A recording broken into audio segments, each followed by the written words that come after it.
Mi hermana hizo llorar a nuestro primito en su cumpleaños diciéndole que su mamá no lo quería, así que su novio la dejó ahí mismo. Después de eso, pasó un año entero arruinándonos la vida con robo de identidad y acoso digital. Mi hermana mayor, Verónica, juraba que era la persona más honesta que había pisado la tierra. En la mesa, empezaba a hablar sobre quién había subido o bajado de peso y qué opinaba de la apariencia de todos los demás. Nadie le seguía la corriente. Y si alguien le decía algo, ella respondía que solo estaba siendo real. Una vez me dijo que mi piel se veía más asquerosa que una cucaracha masticada por una persona. Solo puse los ojos en blanco. No era nada nuevo, y ya toda la familia estaba acostumbrada a sus tonterías. La verdad, me alegró dejar de invitarla a cualquier reunión familiar, pero mi tía insistía en incluirla, prometiendo que algún día cambiaría. Qué equivocada estaba. Para el cumpleaños de nuestro primito, ella escribió al grupo familiar preguntando si podía presentarnos a su novio, Jake. Como Verónica era tan insoportable,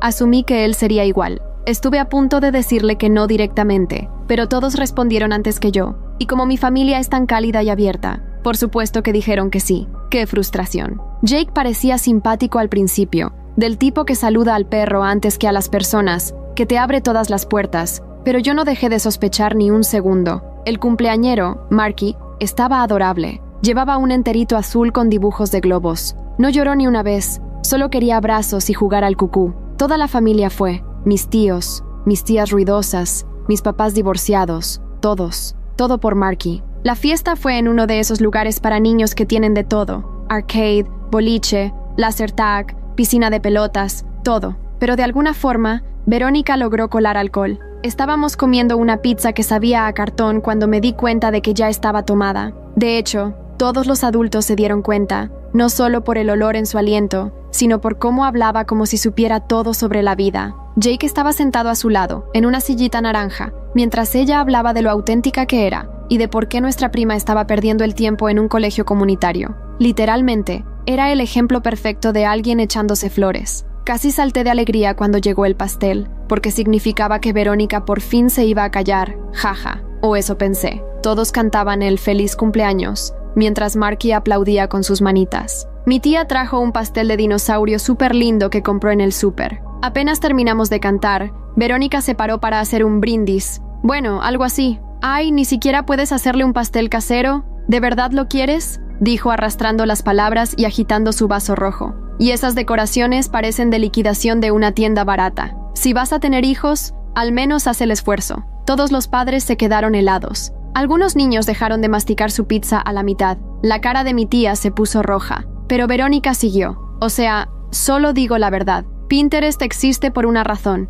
Esto da pena». De repente, se escuchó a Marky estallar en llanto. Ese llanto triste y profundo que hacen los niños cuando sienten que su mundo se derrumba. «La tía Verónica dice que el pastel de mami es feo, sollozaba. «Mami, ¿por qué no hiciste algo lindo?». Jake se paró tan rápido que su silla se cayó. «Verónica, dame mis cosas». Se acabó. Ella se rió, tambaleándose. «¿Qué? Ni siquiera he comido pastel. Ya no hay un nosotros», la interrumpió, mirándola directamente. «Acabo de verte arruinar la fiesta de cumpleaños de un niño de 5 años. ¿Qué clase de persona hace eso?». Mi tío susurró un «guau» desde el otro lado del salón. Mi prima sacó su celular. La mandíbula de Verónica cayó. «Amor, por favor, solo quería ayudar. Los niños necesitan entender lo que es tener estándares». «¿Estándares?». La voz de Jake se quebró. «Tiene 5 años. Él cree que su mamá es lo máximo. Y tú acabas de decirle que no lo quiere lo suficiente». Toda la sala observaba como si fuera una película. Mi tía seguía intentando calmar a Marky, que tenía la camiseta de dinosaurio empapada de lágrimas.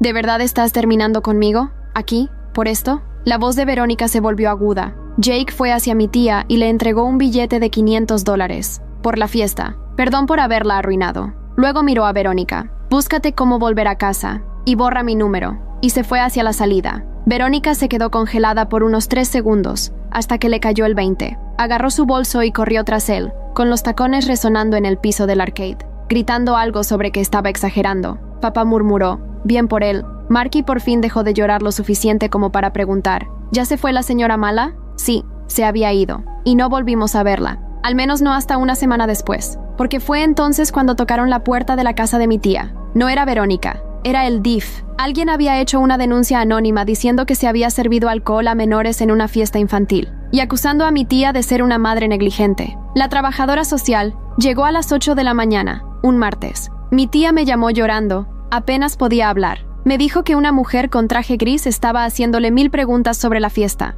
¿Le dio alcohol a menores? ¿Había medidas de seguridad? ¿El lugar estaba bien supervisado? La investigadora tenía una carpeta y anotaba todo con letra impecable. Mi tía explicó que fue Verónica quien trajo el alcohol, que nadie sabía que lo tenía hasta que ya estaba borracha. Le mostró el recibo del lugar, donde se confirmaba que no permitían bebidas alcohólicas. Pero la investigadora solo seguía anotando, con una expresión seria y profesional. Quería los nombres de todos los que asistieron, también los números de teléfono y, si era posible, correos electrónicos. Mi tía tuvo que dárselos, con las manos temblando mientras buscaba la lista de invitados en su celular. La señora dijo que se comunicaría con todos para confirmar la información. A mí me llamaron 2 días después, mientras estaba en el trabajo. La investigadora me pidió que describiera lo que había pasado en la fiesta. Le conté todo, cómo Verónica metió el alcohol escondido en su bolso, cómo hizo llorar a Marky y cómo Jake la dejó frente a todos. Me preguntó si mi tía había supervisado adecuadamente. Le dije que por supuesto. Estuvo todo el tiempo al pendiente de los niños,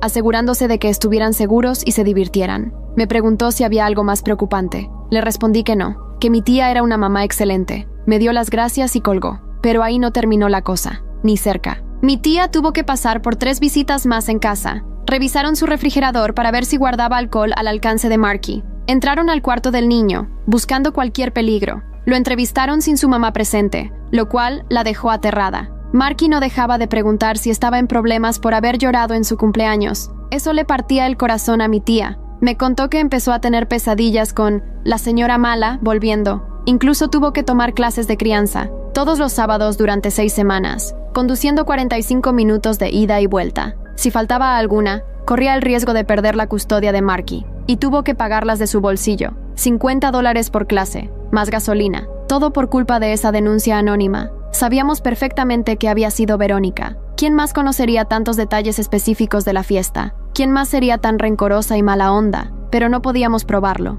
La investigadora no nos quiso decir quién hizo la denuncia. Cuestión de privacidad, según ella. Mi prima armó un grupo de chat sin Verónica para mantenernos informados. Compartíamos capturas de pantalla de los mensajes rarísimos que Verónica mandaba a distintos miembros de la familia, alternando entre hacerse la víctima y lanzar amenazas. Fue entonces cuando Jake me escribió por Facebook. Me mandó un mensaje larguísimo pidiendo disculpas por todo. Decía que se sentía responsable por haber traído a Verónica a nuestras vidas. Me contó que ella no dejaba de escribirle desde diferentes números. Primero le rogaba que volvieran, mandándole párrafos eternos diciendo que iba a cambiar. Después empezó a decir que estaba embarazada. Él sabía que era mentira porque siempre se habían cuidado. Además, los tiempos no daban. Ella decía tener 3 meses de embarazo cuando solo habían estado saliendo 2. Pero igual le mandaba fotos de ecografías que había encontrado en internet. Jake buscó una de las imágenes y descubrió que venía de un blog de embarazo del 2015. Bloqueó cada nuevo número, pero ella seguía creando más. Incluso hizo perfiles falsos en redes sociales para poder escribirle.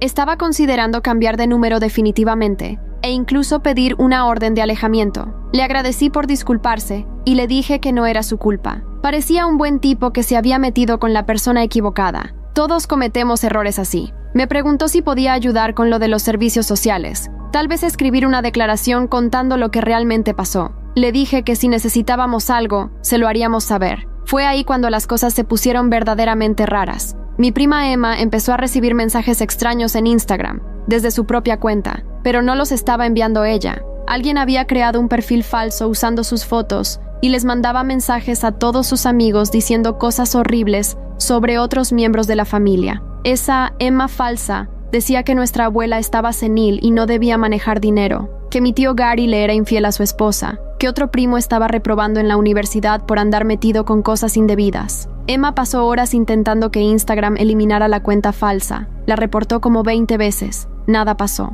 Mientras tanto, sus amigos de verdad estaban confundidos y algunos dejaron de hablarle, creyendo que se había vuelto loca. Tuvo que escribirles uno por uno explicando que no era ella. Algunos le creyeron enseguida, pero otros quedaron con dudas, especialmente los que ya habían sido heridos por los mensajes crueles. Luego, mi tío Richard encontró un perfil falso en Facebook con su nombre. Esa cuenta publicaba en grupos de la comunidad local, iniciando peleas sobre política y religión, y dejando comentarios ofensivos en artículos de noticias. Sus compañeros de trabajo reales lo vieron, y Recursos Humanos lo llamó para una reunión. Tuvo que demostrar que él no estaba detrás de esos mensajes desagradables. La reunión duró 2 horas, y Richard tuvo que mostrar el historial de su cuenta real de Facebook y explicar por qué alguien querría suplantar su identidad en línea. Nos dimos cuenta rápido de que esto era obra de Verónica. Todos los perfiles falsos usaban fotos de reuniones familiares a las que ella había asistido. Algunas eran imágenes que solo ella tenía, tomadas desde su celular. Los ángulos eran específicos, los momentos espontáneos. Claramente no eran fotos que alguien más pudiera conseguir, pero otra vez, no teníamos cómo comprobarlo. Las cuentas estaban hechas con correos aleatorios. A Facebook e Instagram no les importaron nuestras denuncias. Lo peor fue cuando creó un perfil falso de mi mamá. Lo usaba para comentar en las publicaciones de los amigos reales de mi mamá, diciendo que sus hijos eran feos o que su comida daba asco.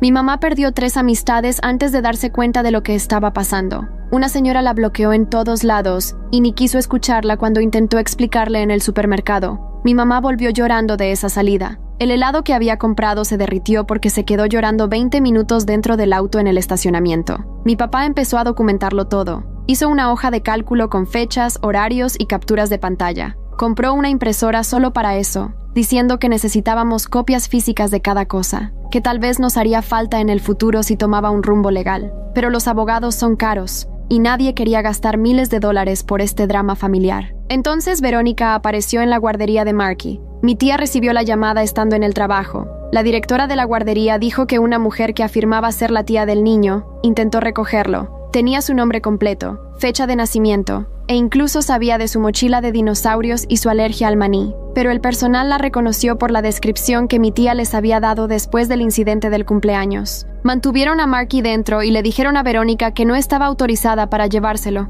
Verónica armó un escándalo, gritando sobre los derechos de la familia y cómo se atrevían a separarla de su sobrino. Dijo que mi tía era una madre irresponsable y que ella solo quería ayudar. Aseguraba tener papeles que probaban su autorización, pero lo que mostró eran impresiones de fotos familiares. La guardería llamó a la policía, pero Verónica se fue antes de que llegaran. Salió del estacionamiento tan rápido que tiró el cartel de la entrada y dejó marcas de neumáticos en el asfalto. Mi tía tuvo que salir del trabajo corriendo para ir por Marky. Su jefe fue comprensivo, pero se notaba que ya estaba harto del asunto. Ella ya había perdido días por las visitas del DIF y las clases de crianza. Y ahora esto. Empezó a mirar por encima del hombro en todos lados. Temía que Verónica lo intentara de nuevo. Incluso empezó a tomar rutas distintas para ir a la guardería, nunca 2 veces el mismo camino. Tuvimos una reunión familiar en casa de mis papás ese fin de semana. Todos fueron, menos Verónica, claro. Estábamos todos sentados en la sala comiendo papitas, tratando de decidir qué hacer. Mi tío dijo que todos deberíamos bloquearla en todo.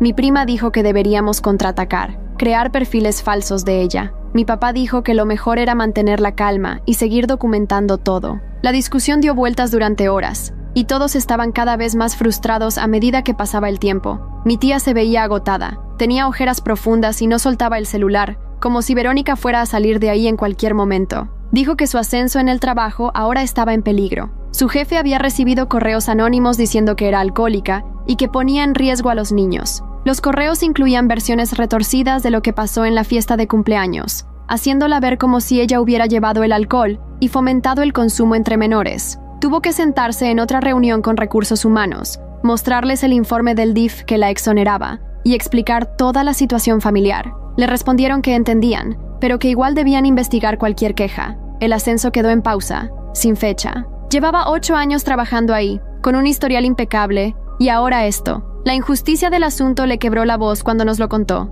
Esa noche, Jake me volvió a escribir. Me mandó capturas de pantalla de los últimos mensajes de Verónica. Ya no decía que estaba embarazada, ahora decía que él le debía dinero, que supuestamente había invertido en su futuro, comprando ropa para el bebé imaginario. Quería $3,000 o lo demandaría en tribunales menores. Hasta hizo una lista detallada. Cunas, cochecitos, ropita, cosas que claramente nunca había comprado. Él se reía, pero yo notaba que estaba estresado. Es maestro y no tenía esa cantidad guardada. También me mandó algo interesante. Capturas de conversaciones de cuando todavía salían, donde Verónica hablaba de vengarse de la gente que le hacía daño. Contaba historias de compañeros de trabajo que habían sido despedidos después de que ella hiciera denuncias anónimas. Amigos que habían perdido sus parejas después de que ella esparciera chismes. Y lo decía con orgullo. Le llamaba karma, con un poquito de ayuda. Una en particular me dejó helada. Se jactaba de haber hecho que su compañera de cuarto fuera desalojada, solo porque una vez le comió su yogur. Le mostré las capturas a mi papá.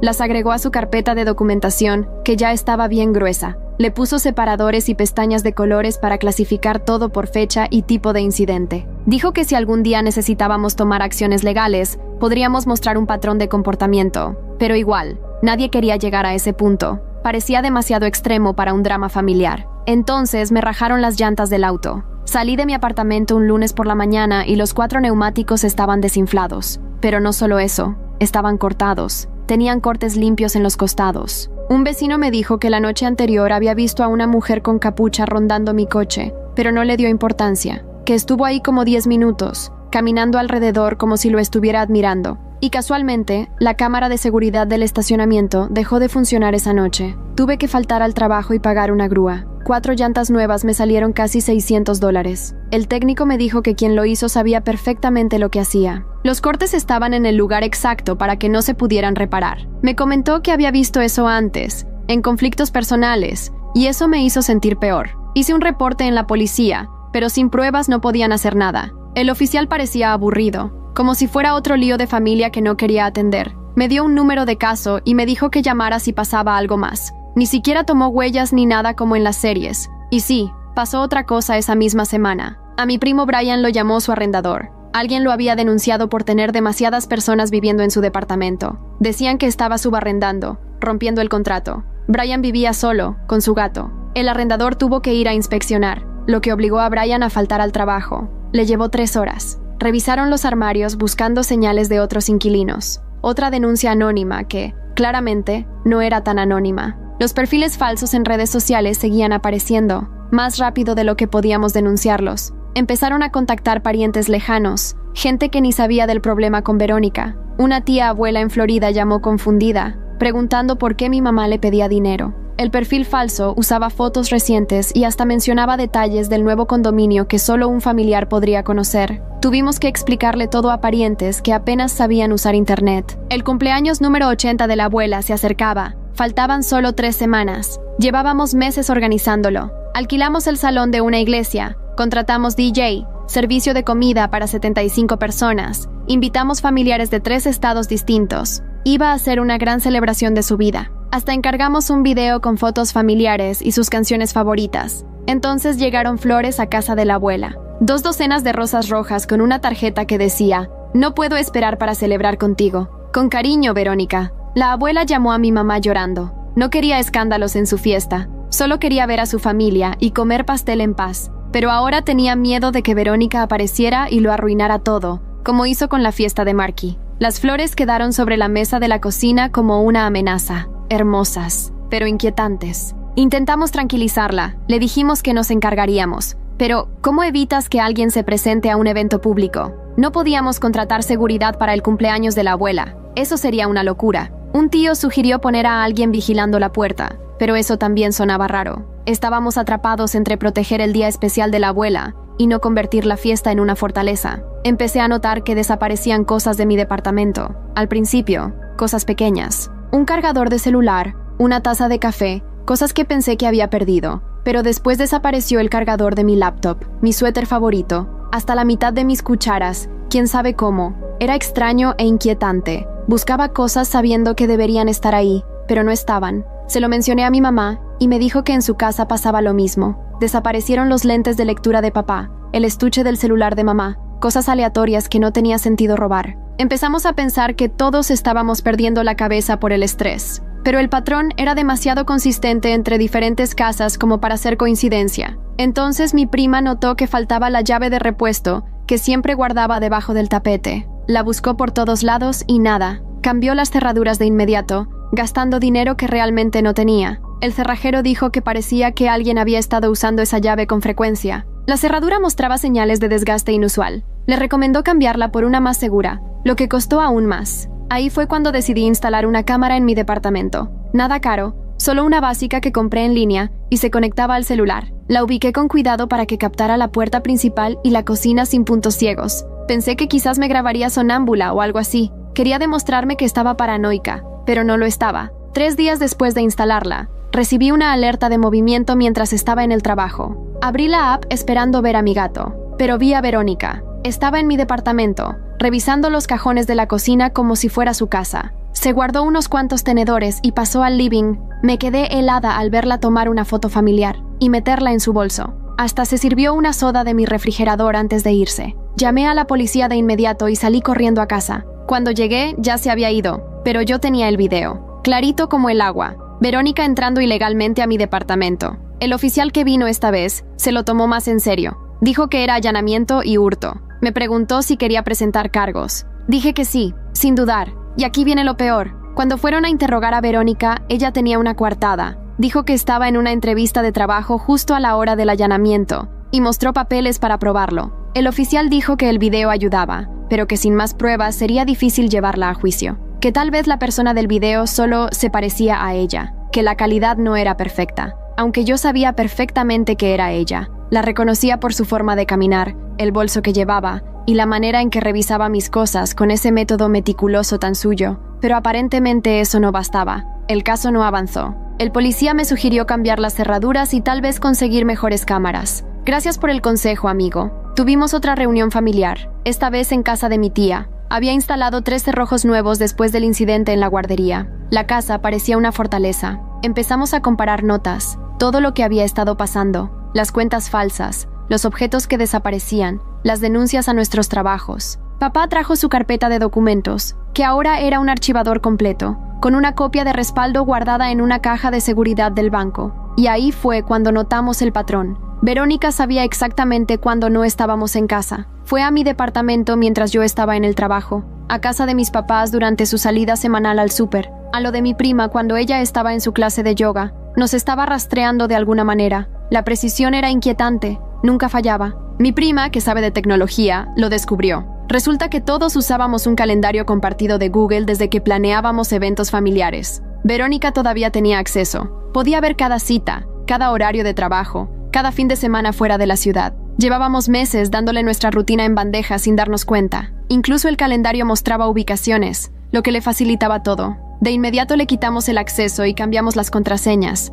pero el daño ya estaba hecho. Llevaba estudiando nuestros movimientos como una acosadora profesional. Me dio escalofríos pensar cuánto tiempo llevaba haciéndolo, desde cuándo nos espiaba, cuánto había planeado. Empezamos a revisar nuestros teléfonos, eliminándola de todo lo que se nos ocurría. Jake volvió a escribir con más capturas. Verónica había pasado de pedirle $3,000 a amenazarlo con demandarlo por daño emocional. Decía que su ruptura le había costado el trabajo y le había provocado ansiedad. Ahora quería $50,000 por daños. Los mensajes eran cada vez más largos y más inestables, con palabras en mayúsculas al azar y montones de signos de exclamación. Jake se reía, pero también empezó a buscar un abogado por si acaso. Era maestro, no tenía dinero de sobra. Todo esto lo tenía agotado. También nos contó algo perturbador. Verónica andaba diciendo que aún estaban juntos. Fue a su escuela durante el almuerzo, diciéndole a la recepcionista que era su novia y que le llevaba comida. Seguridad tuvo que escoltarla hasta afuera. Había publicado en redes sociales sobre su relación.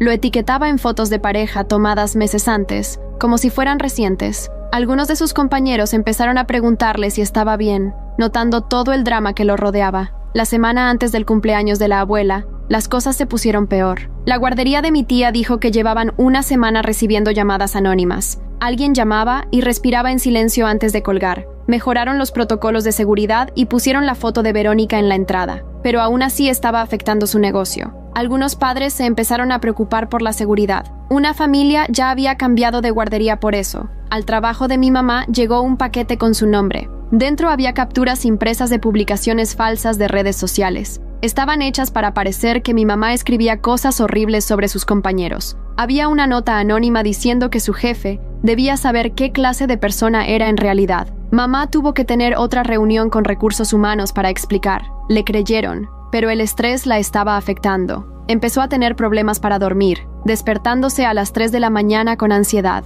Después llegaron las cartas para familiares lejanos, cartas físicas, con estampilla y todo. Incluían fotos de eventos familiares con comentarios crueles escritos a mano, imágenes con caras rodeadas con marcador, comentarios sobre el peso, la ropa, las decisiones de vida, como si miembros de la familia se estuvieran criticando entre ellos. La letra estaba disfrazada, pero lo suficientemente parecida como para sembrar dudas. Mi tío en California llamó furioso porque recibió una carta de parte de mi papá, llamando interesada a su esposa. Mi prima en Texas recibió una supuesta carta de mi tía, diciendo que sus hijos eran unos malcriados. Las cartas estaban diseñadas para que todos se pelearan con todos, y lo estaban logrando. La gente estaba dolida y confundida. Algunos creyeron que eran reales. Viejos resentimientos familiares salían a flote, aprovechados perfectamente. Pasamos horas al teléfono haciendo control de daños, explicándole todo a parientes que ni entendían por qué Verónica haría algo así. Algunos nos creyeron, otros pensaban que estábamos tapando un escándalo familiar. Mi mamá lloró después de hablar con su hermana,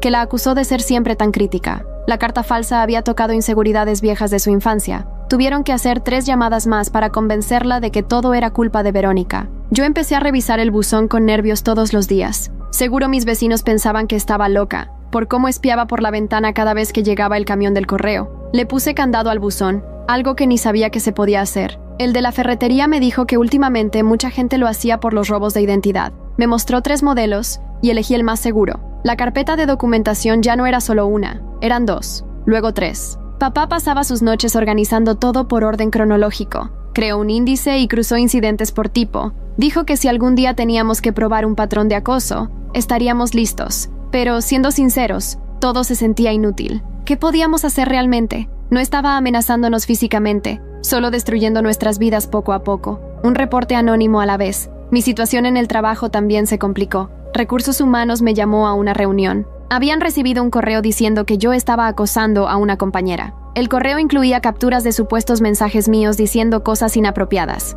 Eran obviamente falsos. El número ni siquiera era mío, pero igual tuve que sentarme ahí a defenderme, a explicar toda esta situación familiar. Tuve que mostrarles pruebas de que ese número no era mío. La reunión duró 1 hora y se sintió como un interrogatorio. Mi jefe me creyó, pero dijo que igual tenían que investigar cualquier denuncia. Pude notar cómo me miraba distinto después, como si fuera un problema que no quería enfrentar. Llevaba 5 años trabajando ahí sin un solo inconveniente, y ahora era la empleada con la familia conflictiva que enviaba denuncias falsas. Empecé a actualizar mi currículum, por si acaso. Mi productividad cayó, porque vivía con el pendiente de qué pasaría después. 3 días antes del cumpleaños de la abuela, tuvimos una reunión familiar de emergencia. Todos estábamos tensos. La mitad de la familia peleaba por las cartas. Mi tía seguía agotada por lo del DIF que aún no se resolvía. Mamá andaba nerviosa por el trabajo. Yo, paranoica con todo. Necesitábamos un plan para la fiesta. La tensión se podía cortar con cuchillo. Mi tío sugirió contratar seguridad. Solo una persona en la puerta, pero la abuela lo rechazó de inmediato. No quería que su cumpleaños pareciera un operativo policial. Solo quería una fiesta tranquila con su familia. Pero todos sabíamos que si Verónica aparecía, tranquila no iba a ser. La voz de la abuela tembló al hablar de eso, y eso nos dejó más decididos a proteger su día. Llegamos a un punto medio. 2 primos se turnarían en la entrada, fingiendo que solo estaban ahí pasando el rato. Si Verónica llegaba, avisarían por el grupo de WhatsApp y la manejaríamos en silencio. No haríamos escándalo a menos que ella lo hiciera primero. No era un plan perfecto, pero era algo. Hasta practicamos cómo escoltarla afuera si se necesitaba. Jake se ofreció a ayudar. Dijo que se quedaría en su auto afuera, pendiente del coche de ella. Si la veía llegar, intentaría hablar con ella antes de que entrara. Agradecimos la intención, pero le dijimos que no tenía que involucrarse más. Él insistió. Decía que se sentía responsable por haberla presentado a la familia. La culpa se le notaba en la voz. La noche antes de la fiesta, no pude dormir. Revisaba la cámara de mi apartamento cada rato, esperando ver a Verónica de nuevo. Había cambiado las cerraduras, pero aún así no me sentía segura. Cualquier ruido me hacía brincar. Mi gato seguro pensaba que había perdido la cabeza. No dejaba de levantarme a revisar la puerta. Al final, me rendí y me senté en el sofá a ver Netflix a las 4 de la mañana. Y no era la única. El grupo familiar estaba activo toda la noche, todos compartiendo su ansiedad. Mi prima no podía dormir pensando en las cuentas falsas. Mi tía estaba preocupada por Marky, que preguntaba si la señora Mala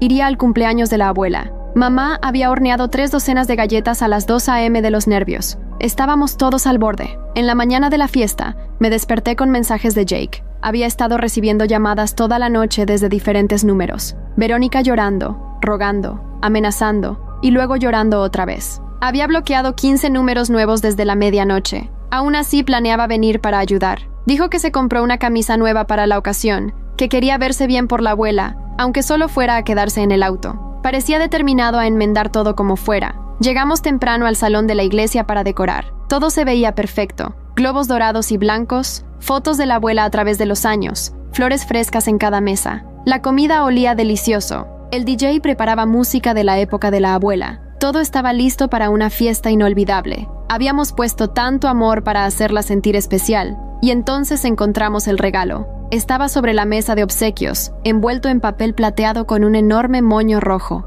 La tarjeta decía, para la abuela, de tu amorosa nieta, Verónica. Se me cayó el alma al suelo. Ya había estado ahí, o alguien lo dejó por ella. De cualquier forma, se sentía como una bomba en medio de los demás regalos normales. Papá lo levantó con cuidado y lo agitó un poco. No sonaba nada, no pesaba mucho, podía ser ropa o algo inofensivo, pero todos sabíamos que Verónica ya no hacía cosas inofensivas. Mi tío dijo que lo tiráramos directamente. Mi tía propuso abrirlo primero, asegurarse de que no fuera algo que lastimara a la abuela. Estábamos ahí discutiendo en voz baja mientras el DJ probaba los parlantes. Hasta que mi prima Julie simplemente lo agarró y lo abrió. Era un álbum de fotos. Al principio parecía tierno, fotos de la abuela con nosotros a lo largo de los años. Pero al pasar las páginas, todo cambió. Cada foto tenía algo raro. Caras rayadas con marcador rojo, comentarios crueles escritos debajo. La abuela con su decepcionante familia. Debajo de una foto navideña. La gente que nunca la valoró. Debajo de una imagen de cumpleaños. Era cosa de locos. Lo tiramos al contenedor afuera y acordamos no decirle nada a la abuela. Pero ahora todos estábamos en alerta máxima. Si Verónica ya había venido, ¿volvería? Mis primos tomaron sus puestos en la puerta desde temprano. Jake avisó que ya estaba en el estacionamiento vigilando. Estábamos tan preparados como podíamos estar. Los invitados empezaron a llegar como a las 2 de la tarde. La abuela se veía preciosa con su vestido morado, el que se compró especialmente para ese día. Estaba feliz, abrazando a todos, emocionada por las decoraciones. Por un momento, todo se sintió como una fiesta familiar normal. Los niños corrían jugando. Los adultos conversaban tomando café. El DJ tocaba todas las canciones favoritas de la abuela. Yo empecé a relajarme un poco, hasta que mi prima en la puerta escribió en el grupo, «Ya llegó». El corazón me empezó a latir con fuerza. Miré hacia la entrada y ahí estaba Verónica, entrando como si nada. Venía arreglada, con una bolsita de regalo. Sonreía a los parientes que no sabían del drama. Algunos le devolvieron la sonrisa y hasta la abrazaron. No tenían ni idea de todo lo que nos había hecho estos últimos meses. Jake apareció de la nada y la interceptó cerca de la mesa de postres. No oía lo que decían, pero podía ver la cara de ella enfurecerse. Intentaba pasar a su lado y él no la dejaba. No agresivo, pero sí firme, como jugador de básquet jugando defensa. Más parientes empezaron a notar que algo no andaba bien. Papá y mi tío se acercaron a charlar, rodeándola con naturalidad. Pero la voz de Verónica empezó a subir. «Tengo todo el derecho de estar aquí. Ella también es mi abuela». La gente empezó a mirar. Los niños dejaron de jugar, justo lo que no queríamos. La abuela notó el alboroto desde el otro lado del salón. Su rostro se transformó al ver a Verónica. La felicidad desapareció por completo. Se acercó caminando, seguramente para intentar calmar las aguas. Mamá trató de distraerla con pastel, pero la abuela no lo permitió. «Verónica», dijo la abuela cuando llegó al grupo, «creo que deberías irte». La sala quedó en silencio. Hasta los niños sintieron que algo grande estaba pasando. La cara de Verónica se puso roja. «Abuela, solo quería celebrar contigo. Te traje un regalo y todo». Levantó la bolsita de regalo como si fuera prueba de que merecía estar ahí. «Después de todo lo que le hiciste a esta familia», dijo la abuela, «por favor, vete». Su voz era firme, pero triste. Se notaba que esto le partía el corazón. Odiaba los conflictos, y menos aún en su propia fiesta. Verónica se rió, pero no era una risa feliz. «Todo lo que yo hice, ellos fueron los que te pusieron en mi contra. Solo digo la verdad, y no la aguantan». Su voz iba subiendo de volumen con cada palabra. Algunos parientes empezaron a alejar a los niños de la escena. «¿Tú llamaste al DIF sobre tu propia familia?», dijo la abuela en voz baja. «Llevas meses acosando a todos. Eso no es honestidad, es crueldad». Finalmente, la máscara se cayó. La cara de Verónica se torció en una expresión fea y rabiosa. «¿Quieren la verdad? Siempre los quisiste más a ellos que a mí. Cada evento familiar es sobre los demás. El pobrecito de Marky y su tonto cumpleaños. Julie y su graduación. Pero cuando yo logré algo, nadie dijo nada». Empezó a sacar papeles de su bolso, agitándolos en el aire. «Lo tengo todo documentado. Cada vez que olvidaron mi cumpleaños. Cada vez que elogiaste a ellos en vez de a mí. Tengo pruebas del favoritismo». Los papeles volaban por todas partes. Algunos eran capturas impresas de mensajes. Otros, fotos con anotaciones absurdas. Puras ilusiones. Jake dio un paso al frente y empezó a recoger los papeles. «Verónica, basta. Esto no está ayudando». Ella se volteó hacia él, con los ojos desorbitados. Se suponía que ibas a estar de mi lado, pero no, también caíste en su teatrito. Pobrecita la familia inocente, aterrorizada por mí, la malvada Verónica. Mi tía habló. Intentaste llevarte a mi hijo de la guardería. Su voz temblaba de rabia. Has entrado a nuestras casas. Hiciste que me investigaran en el DIF. Casi me cuesta el trabajo. Esto no es favoritismo. Esto es que tú representas un peligro. Verónica volvió a reír. ¿Peligro? Solo les estoy mostrando lo que se siente que te arruinen la vida, que te juzguen injustamente, que pierdas cosas importantes para ti. Miró a su alrededor, a todos los que la observaban. Cada uno de ustedes ha hablado de mí a mis espaldas. Lo sé porque los he escuchado. Ahora ya saben lo que se siente que hablen mal de uno. Tenemos que llamar a la policía, susurró alguien. Pero la abuela levantó la mano. Verónica, te estoy dando una oportunidad. Vete ahora, en paz. Busca ayuda, ayuda de verdad. O tendremos que llamar a las autoridades. Su voz era firme, pero las lágrimas ya le corrían por las mejillas. Por un segundo, pensé que Verónica sí se iría. Miró a todos. Tal vez, por fin, se daba cuenta de hasta dónde había llegado. Entonces, sus ojos se clavaron en el pastel. 3 pisos, decorado con flores moradas. Feliz 80 cumpleaños, escrito en glaseado dorado. Antes de que alguien pudiera detenerla, se lanzó hacia él. Mi primo Brian era el más cercano. Le sujetó el brazo justo cuando ella tocaba el pastel. Forcejearon unos segundos. Verónica gritaba sobre injusticias y mentiras. El pastel se tambaleaba peligrosamente. Otros familiares corrieron a ayudar. Se necesitaron 4 personas para apartarla de la mesa de postres. Seguía gritando, el rímel corriéndole por la cara. Fue entonces cuando Jake sacó su celular. Voy a llamar al 911. Esto ya se pasó de la raya. Verónica lo oyó y algo en ella se quebró por completo. Se soltó de quienes la sujetaban y corrió hacia la salida, tirando un arreglo floral en el camino. Escuchamos su coche salir derrapando del estacionamiento, con los neumáticos chillando. El salón quedó en silencio por unos 10 segundos. Y entonces la abuela empezó a llorar. No eran lágrimas silenciosas como antes. Era llanto de verdad. Mi mamá y mis tías la rodearon y la llevaron a una silla. La fiesta oficialmente se había arruinado. Los niños lloraban porque la abuela lloraba. Los adultos estaban paralizados, como en estado de shock. Pero entonces pasó algo increíble. Mi tío se puso de pie y golpeó su tenedor contra un vaso. Bueno, eso fue intenso, dijo. Pero estamos aquí por los 80 años de la abuela. Verónica no va a arruinar eso. Caminó hasta la cabina del DJ y le susurró algo. Empezó a sonar música. Can't Help Myself, de The Four Tops,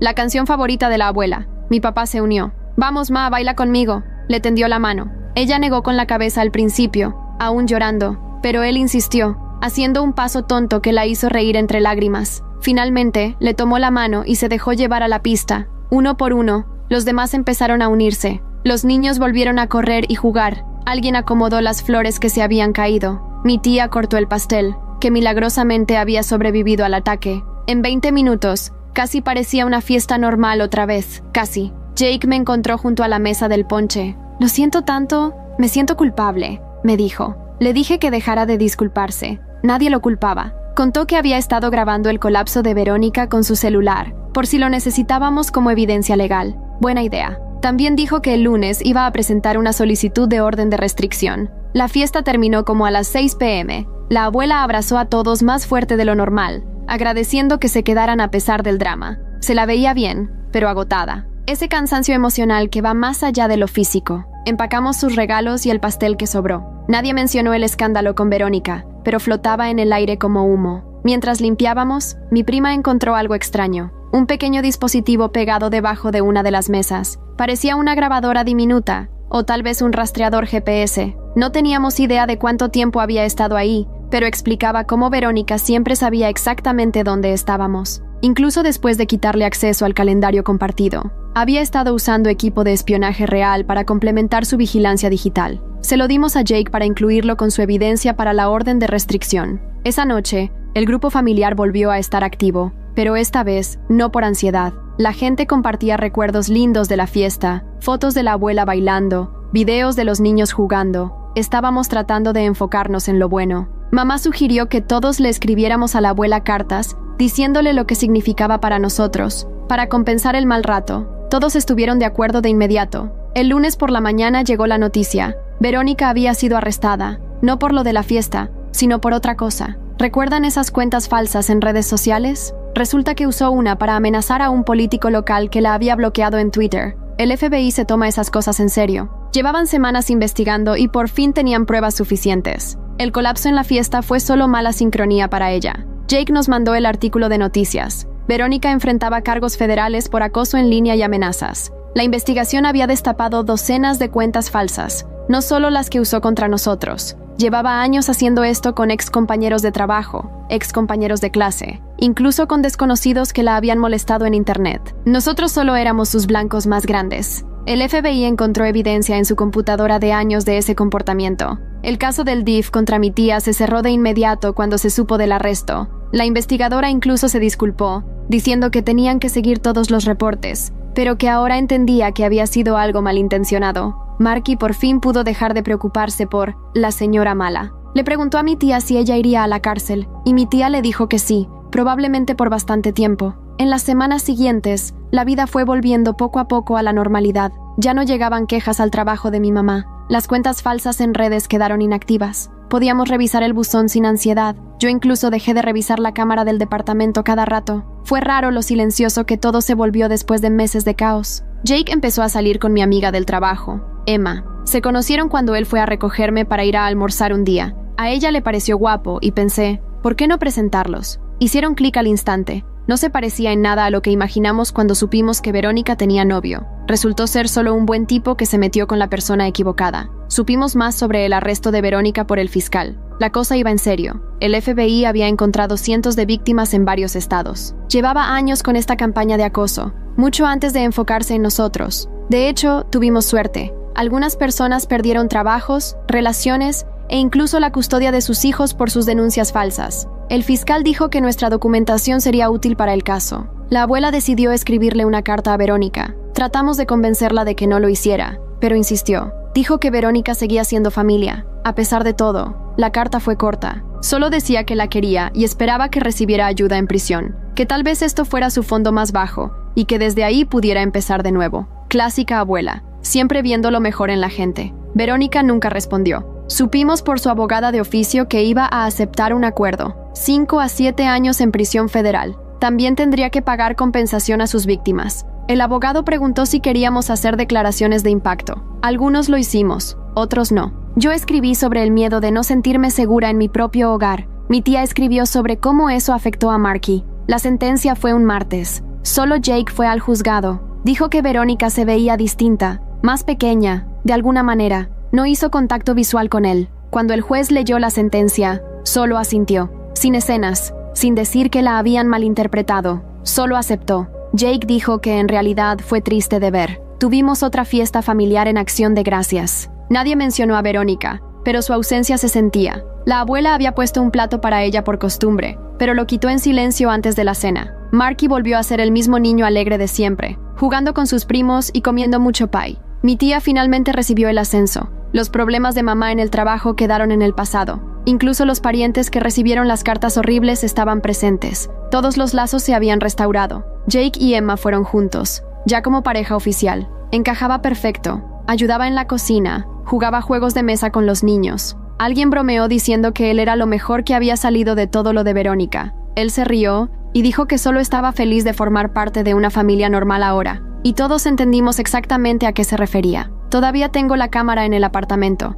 pero casi nunca la reviso. Ya cambié las cerraduras 2 veces, por seguridad. A veces pienso en cómo una sola persona causó tanto caos, en cómo pasamos meses mirando por encima del hombro, desconfiando de todo. Pero, sobre todo, estoy agradecida de que ya terminó, que sobrevivimos como familia. Ya no hablamos mucho de Verónica. A veces alguien menciona su nombre y hay un silencio incómodo, hasta que otro cambia de tema. La abuela todavía tiene fotos de ella en sus álbumes antiguos, pero nadie sugiere quitarlas. Fue parte de nuestra historia, aunque sea una parte que preferiríamos olvidar. La familia está más unida ahora. Nada como un trauma compartido para acercar a las personas. La semana pasada fue el cumpleaños número 7 de Marky, en el mismo salón de fiestas, con el mismo tema de dinosaurios porque sigue obsesionado. Pero esta vez no hubo drama, ni invitados no deseados, ni lágrimas, salvo las de alegría cuando abrió sus regalos. Esta vez, el pastel lo hizo mi tía, un T-Rex con glaseado de chocolate. Estaba un poco chueco y el glaseado no quedó parejo, pero Marky dijo que era perfecto.